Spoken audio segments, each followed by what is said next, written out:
Today's episode is brought to you by Positively Productive Systems, whose mission is to be the antidote to your stress and to provide compassionate productivity resources and coaching that help you heal and achieve. Be sure to check out both free and paid resources at positivelyproductive.com/resources. For those of us who identify as multi-passionates, it's so important to keep discussing this, as it leads to self-acceptance and self-awareness, which in turn positively impacts our lives and, as is my focus as a coach, shows us how we must approach productivity differently. For those who aren't multi-passionates, it can help them see their multi-passionate partners, friends, collaborators, and coworkers in a different light and work with them better.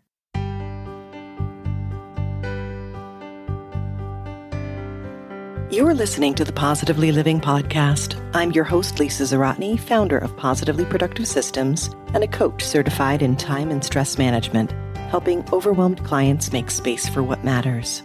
Join me each episode as we explore ways to live a more proactive, productive life with topics and guests that speak to simplifying self-awareness, systems, and so much more.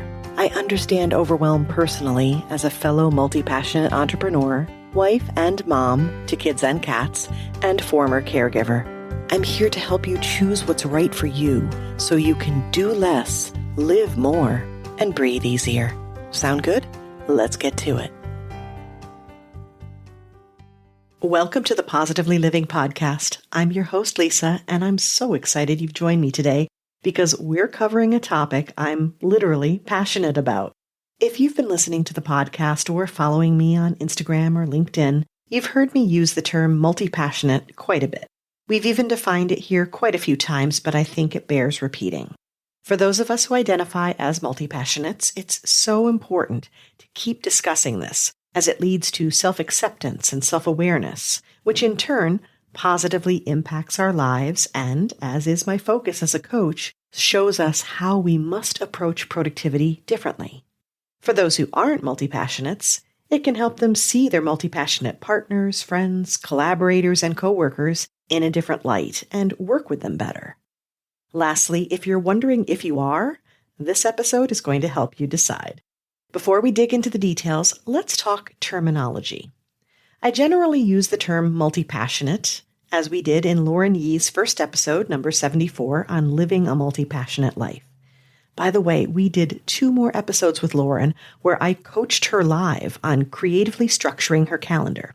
In the first episode, you get to hear the original challenge and the plan, and in the second episode, you get the follow-up in a where are they now kind of approach.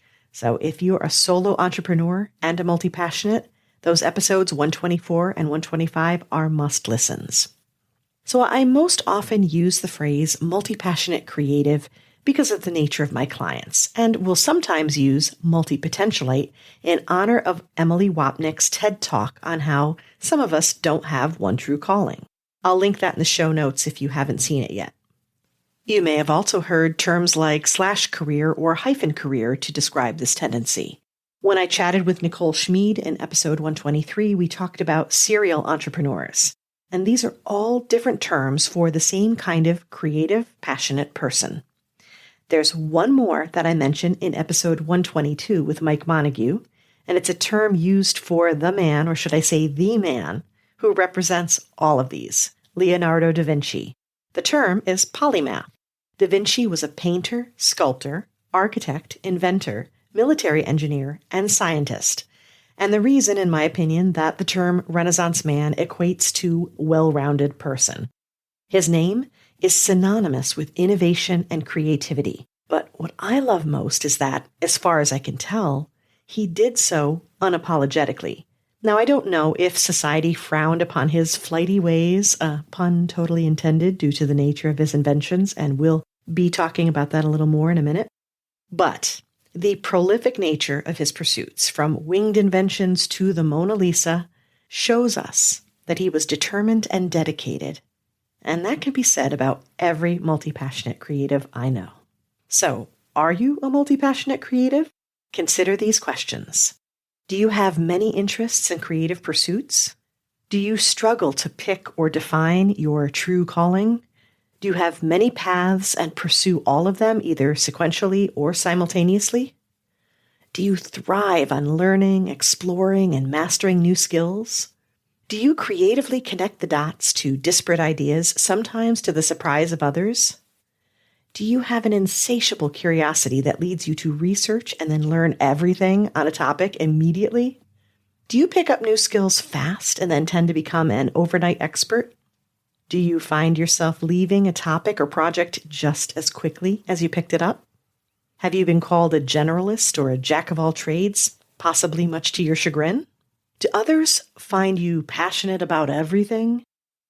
Do you loathe questions that involve choose one or indicate your favorite, or is that just me? So if you said yes to even a few of these, you are probably a multi-passionate creative. The thing is, there are so many ways for us to describe what we might be. But the same challenge we had to identify ourselves also challenges us to describe ourselves. Passionate, creative, lifelong learner, dedicated, quick to understand, quick to innovate and create solutions, and talented. All of those things sound amazing, right? And they are. I personally love being a multi-passionate creative and love even more coaching them, probably because I understand them so well, but also because I want to help and I know that being one can be a double-edged sword. You have all the ideas and all the drive to do them, but you can feel like there isn't enough time in the day to not only do what you need to do, but what you want to do. The challenges my people face are varied. See if these sound familiar. You love to create, to start new projects, to try all the things, but finishing them, maybe not so much. And you probably have guilt about that or have a hard time explaining it to others. When you're done with something, you're done. You've gotten what you needed out of it. You've got a lot on your plate, and most of it you put there. You love to start projects, to explore, and to help. So you love to say yes, but that all adds up. Plus, you're responsible for more than just you. Business and family vie for your attention, as do your passion projects. Who will win? Who will lose? Your lifelong learning and need to research can cause clutter. You've got a drawer of incomplete planners and a list of books and courses to download at any moment. That's way more than you can reasonably get through. And your head is filled with so many ideas. It's a wonder you can remember your phone number. Wait, is that even a thing anymore? Seriously, though. We live in an information age where learning anything is at our fingertips. So exciting, but also can be overwhelming. You're a resilient action taker willing to keep trying over and over again, which is a phenomenal character trait, except for one caveat. That willingness to push means you'll go past your limits, and that keeps placing you directly in the path of burnout. The life of a multi-passionate is, fittingly, multi-challenging. Not only is the world making demands of you, but your own brain and heart are as well.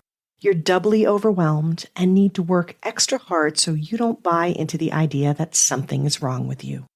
Let's discuss that right now. We've described you as a multi-passionate creative, including your superpowers and your saboteurs, but there's a set of descriptions that might make their way in from those who don't understand you. Words like flighty, which I jokingly mentioned with Da Vinci, and unreliable, picky, disloyal, among many others. Whether I know you personally or not, I know. If you're listening to this episode, you are not those things. So I encourage you to toss those out the window and embrace all you are, knowing that you need special support and special tools to maximize your potential. And I'm here for you. I'd love to get your take on today's episode. Are you a multi-passionate creative? Is this a new discovery, if so? Or has this helped you understand someone else better? Please message me and let me know. And if you're curious how I can support you, well, this podcast is one of many ways. We'll continue to have conversations here about multi-passionate life and productivity and positivity and all the other things that we talk about here in our quest to do less, live more, and breathe easier. And I'll keep providing tools like my multi-passionate toolkit that you can download for free from my website, positivelyproductive.com. You'll also find my favorite books and tools that we mentioned on the podcast as well on the favorites page. Lastly, one of the most effective ways to support your multi-passionate life is through coaching, specifically with a coach who understands your unique challenges. I specialize in coaching multi-passionates not only because I am one, so I have understanding and empathy, but because I love their unique combination. They're the hardest workers, highest achievers, and the ones who love so much but feel out of place in that singular focus world we live in, especially when it comes to productivity techniques. When we work together, we address things like energy management instead of time management, prioritizing, which is a big one for multi-passionates, and intentional selection of tasks. We also work on decluttering, not just the physical stuff, because remember all those ideas in our head? Basically, it's about releasing things that don't belong and things that block your progress and allow you to do what you love. What we don't limit is that, though. We don't limit what you love. I'll help you find a way to do what you need to do and what you love to do, all in the best way for you. If you're curious about coaching and want to try it out, I have a low-risk option that's a great place to start.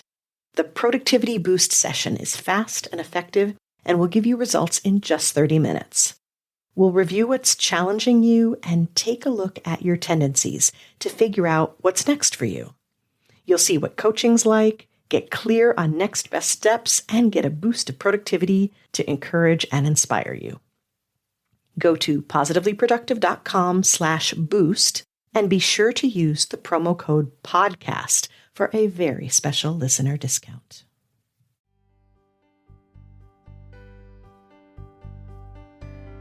Thank you for joining me today. Your time is precious and limited, and I'm honored you chose to spend it with me.